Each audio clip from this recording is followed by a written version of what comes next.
Hi there, another video from a Monolith product. So this is the Overlord Compendium Part 3. The Overlord Compendium series is a range of information and scenarios and things like that for some of Monolith's games. So Overlord Part 1, which I received as well, is based on the Conan game, so I'll do a separate video for that. Part 2 was a mixture of, I think there was a little bit of Conan and the rest of it was Mythic Battles Pantheon, but it was only printed in French, so when that's reprinted again in English I'll get a copy of that. And then we've got the Overlord Part 3, and what we've got in here is a range of information that is to do with Mythic Battles Pantheon, Mythic Battles Ragnarok, and the Claustrophobia game, which is on Kickstarter right now. So I will start by saying that I was really impressed when I received this in terms of the size of the of what we're getting. So if we look at all of it, it is 40 cover to cover. It's 44 pages. It's in very good quality. There was a lot of complaints in terms of the price of the postage, and I will say that number one, Monolith aren't in control of that, but number two, the box that it arrived in from Philibert was way over the top, for me at least. It just needed to go into a kind of one of those document envelopes that's kind of hard cardboard. It was way over the top for me. So there was an incredible amount of wasted space in that box. So I don't know, what the reason for that is, but I think it's a good idea of why the price was pushed up a bit from Philibert. In terms of the content, advertisement for Claustrophobia 1643, I'm sure they would like to get these out delivered quite some time ago. And obviously at that point we'd have seen all this stuff as the Kickstarter had just kicked off.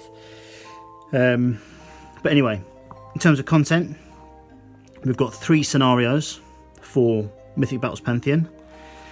We've got a campaign which recounts the story of the Odyssey. We've got the combo pool, which is the next section, and what that is about is it's an indication of different units that work well together in Mythic Battles Pantheon. A tutorial for building your own rocks. We've got a section called Phobius, we'll have a look at that when we get there.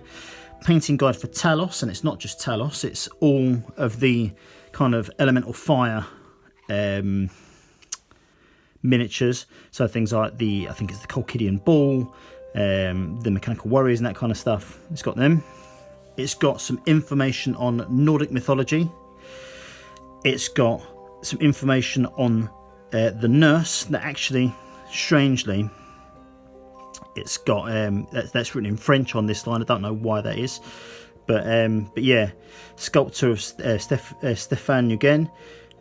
So it's the nurse. So that's a miniature from the Claustrophobia game, and profile of Jarl Joran or Jarl Joran. Interestingly, profile was written in French there as well. So there's a few little minor errors in here, but nothing to get sweaty about. Okay, so the first scenario we've got is called First Betrayals, First Alliances, and it's a 4-player, and it uses all miniatures from the core box.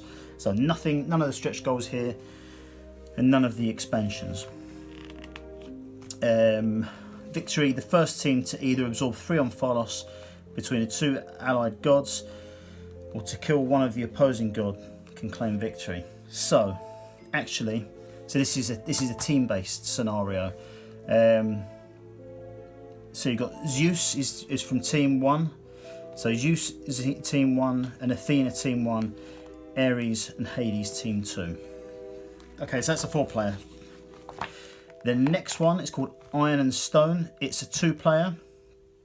It is uses miniatures from the Hephaestus expansion, and uses one of his maps as well. So it's basically Hephaestus and a few others against Ares. Ares wins if Hephaestus is killed before the end of turn 10. Hephaestus wins if he is still alive at the end of turn 10. So there might be a bit of cat and mouse there. In fact, if you look at the teams here, we've got Hephaestus with the monsters Talos and Acamas, and troops Lava Golems and Mechanical Warriors versus Ares with Echo and Atalanta. Medusa is the monster in there, and they've got an Infernal Artillerymen and Infernal Warriors. So that looks quite interesting. Next one is the Minotaur's Return, or the Minotaur's Return, depending on how you like it. Victory is gained. Heracles wins the game if there are still villagers alive when the army arrive at the end of turn 10. The death of the Minotaur does not mean the victory for Heracles, as the villagers can still be killed by the dogs and the warriors of the underworld. The Minotaur wins the game if he kills all the villagers before the end of turn 10, or if he kills Heracles. Which is interesting that this would just come out when they've announced that Mythic Battles Pantheon 1.5 does not include the villagers. So I don't even think you're going to get the villager tokens in the 1.5 box when you get it. So that's interesting that they would do that. Not quite sure why. Okay, never mind. So onto the campaign. So we've got Odyssey 1 Polyphemus. So all of these scenarios in this 5 scenario campaign are based on the journey home of Odysseus after the Trojan War. So his first battle he faces is Polyphemus, and already I can see that we've got Circe's pigs in here, which is strangely another set of miniatures that wasn't continued from the initial campaign. So Circe's pig, which is in the Paolo Parente's box, which is no longer available. So yeah, that's quite sad really. But anyway, so we've got the forces are Athena, Odysseus and the Argonauts versus Poseidon, Polyphemus and Circe's pigs. Okay, part 2, Siren's Song. So this is on one of the ocean maps from the Poseidon expansion, and this is so Athena, Odysseus and the Argonauts again against Poseidon, the Harpies and the Sirens. So that's quite interesting. We've got a god, a hero and a troop against a god and 2 troops. Okay, part 3, the Enchantress. Again, we've got miniatures again from delisted products. Well, I wouldn't say delisted, I just know that they weren't available in the Mythic Battles Pantheon 1.5, so they're not part of the reprint. But I'd be pretty gutted if I ordered this in anticipation of receiving my Mythic Battles Pantheon 1.5 pledge next year, and I realised that lots of the scenarios within were unplayable. But anyway, the Enchantress. Athena, Odysseus and the Argonauts again against Helios, Circe from the Paolo Parentes box and the pigs. Pigs and Circe's wolves. That's so annoying. So if you need both sets of troops, the wolves and the pigs, it means it makes it unplayable unless of course you proxy the cards and that you've got in there, which is, you know, you can do. But yeah, that's a real shame actually, because backers of 1.5 will never have had an opportunity to get what is needed for this scenario. But anyway, and what I'll do is once I finish this, I'll go back and give a bit of kind of mythological detail. Okay, Odyssey 4, Charybdis to Scylla. So, right, what have we got here? Athena, Odysseus and Argonauts again against Charybdis and Scylla. Troop. Oh, Scylla's tentacles. I could have done with a little space in there. Anyway, so sorry, yeah. Let me just show you that. It's not a win, draw that, but then, you know, Scylla's tentacles is obviously not one word. Right, okay. So I will explain this a bit further again, but in Greek mythology, Scylla and Charybdis are, I believe, brother and sister, and they are. The idea was that people sailing would try and sail between them, because if you got too close to either, Scylla would either crash you against the rocks or Charybdis would swallow you up. And the whole idea was, I think, that to sail in between the two meant, you know, you're treacherous for both. And I think that's where we get the saying between a rock and a hard place comes from, but I'm not sure. Anyway, so yep, that looks interesting. Part 5, Odyssey number 5, The Bachelors. Okay, so this is Athena, Odysseus and the Argonauts against Poseidon, Agamemnon and the Spartans. So this looks good. So I find this campaign really, really interesting, and it's from a mythological point of view. So after the Trojan War, Odysseus had a hell of a journey getting back to his kingdom, and that's what is recounted in this campaign, more or less. And what I'll do is I'll get into that in another video, which I'll probably post up in the next day or so.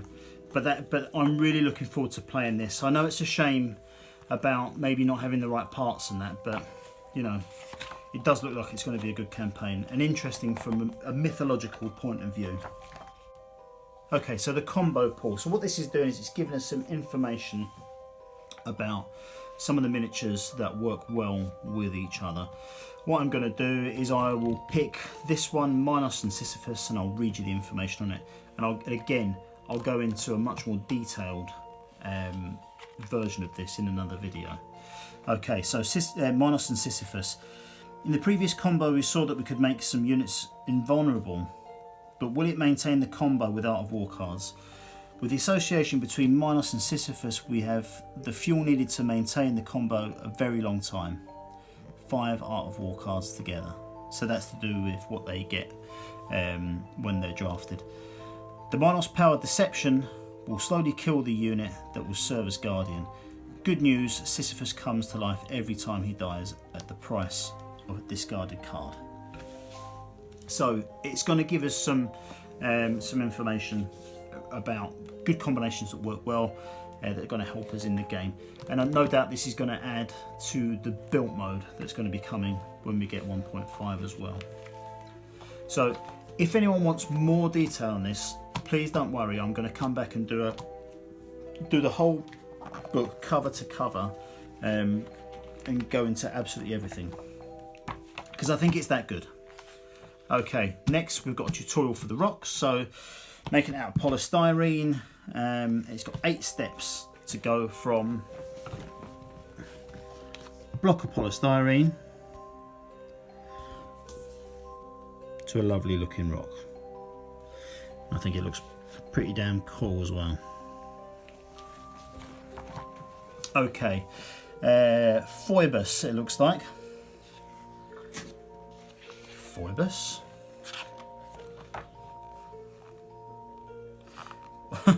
Or Phoebus. So in the table of contents it's marked as Phoebus, which I believe is correct. And then in the actual page it's down as Phoebus, as if it was written for my channel, Foible. Okay, so this is, I believe, a story. So maybe something to do with the RPG that came out, the RPG which I'm sure no one's playing. But let's just read a couple of paragraphs of this. The storm raged and the lightning sliced the world into a series of vivid and blazing pictures, followed by the deepest darkness. Phoebus rolled on the earthy slope, scratching his elbows and knees, and landed in a pound formed at the bottom of the crevice.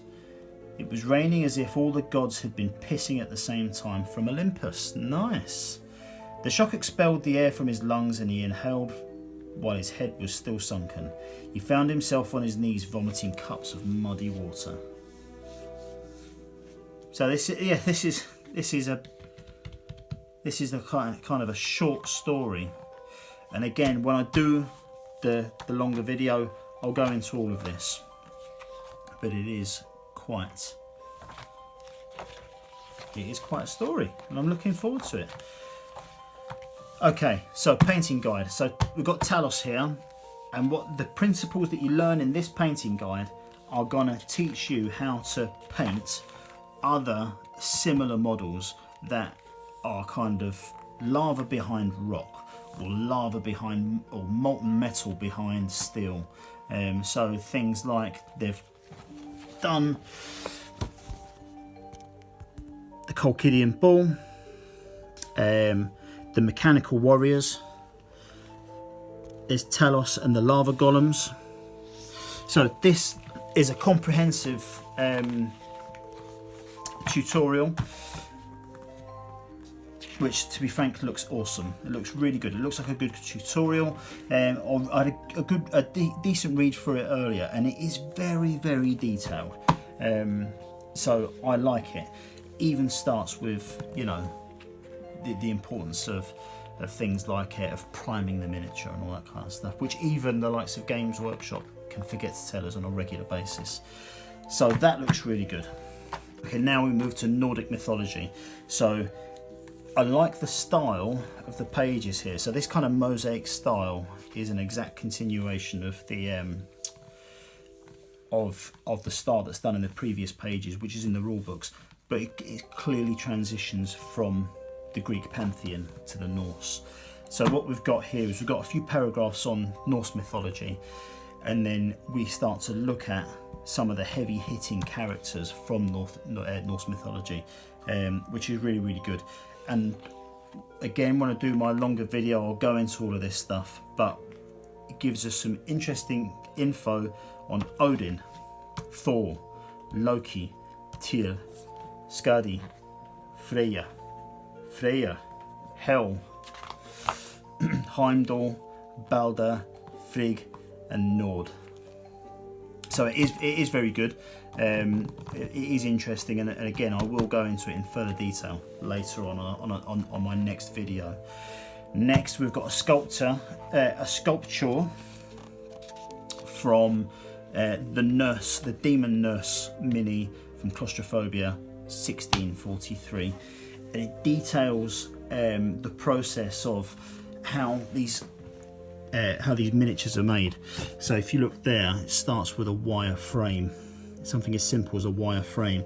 Okay, and then we start. The sculptor starts to add clay to it, and over a course of time, adding new mold to the frame they've already got. Eventually, they produce, the final miniature, which looks really, really great. Again, if you look on there, it looks disgusting, but very awesome. Okay, so this is all direct from the Claustrophobia Kickstarter that's going at the moment, which has turned a few heads really at the way it's being operated. 10,000 units. When they're done, they're done.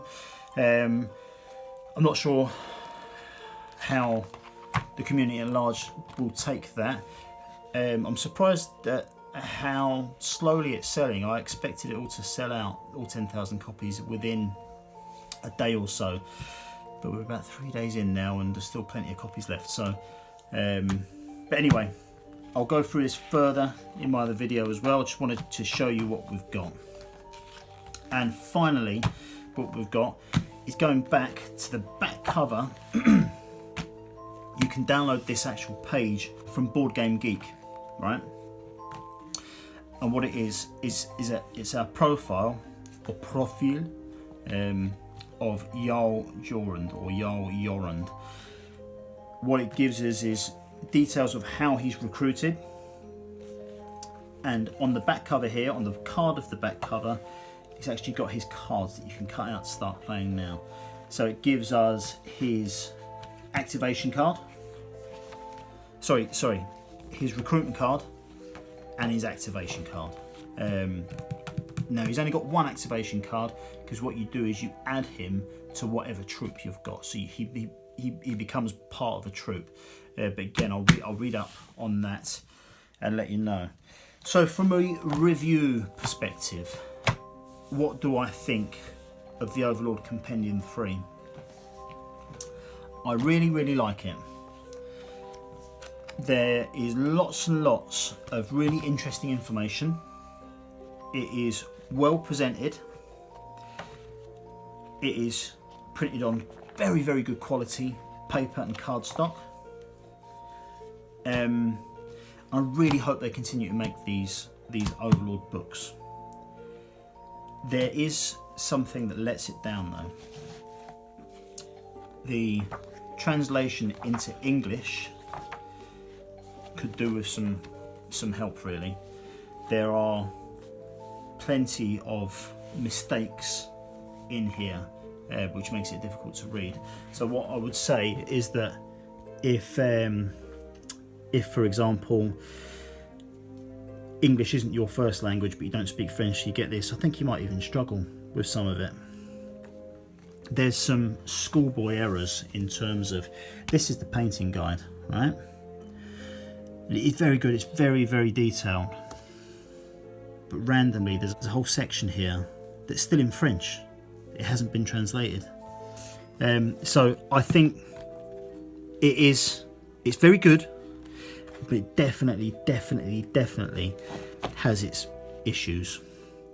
Now, I think, unfortunately, Monolith are going to come under fire for this. So anyone who's been looking on the Mythic Battles Pantheon 1.5 Kickstarter page, there's been lots of people that have been really kind of digging their heels in, saying, where's the updated rule book? Where's the updated scenario book? We want to see them. We want to be able to check them. And I think that Monolith are going to need to go through that kind of QC check. Just fire it out to the community and get their opinion on it. Because if they release rule books in this sort of condition and scenario books in this sort of condition, there's going to be loads of complaints, and it could even come down to a reprint. I'm not even sure if the Claustrophobia game got a had its rule books and that kind of thing released before the game, because if that arrives in people's homes, albeit 10,000 of them, if there's mistakes in there that there is in here, it's gonna piss people off. But I will say that this is a fantastic document, to be honest. I really like it. You know, typos aside, I'm really pleased I picked it up. I know there was lots of whinging and moaning about the cost of delivery and that kind of stuff, and it's well founded. You know, it was expensive to ship, or for us to pay for shipping. But I can tell you that if you do get it, you're getting something really good. If you can accept and handle the typos, I think you'll really like it. So again, I will follow this up with a much more detailed look at everything that's in here, and I'll do that very soon. What I will also do is I'll do a review for the Overlord Part 1, and when there is a translation into English for the Overlord Part 2, I will buy that and I'll do the same. So I hope you enjoyed the video. If you did, give us a like and subscribe. If you didn't, let me know why, and I shall catch you soon. See you later.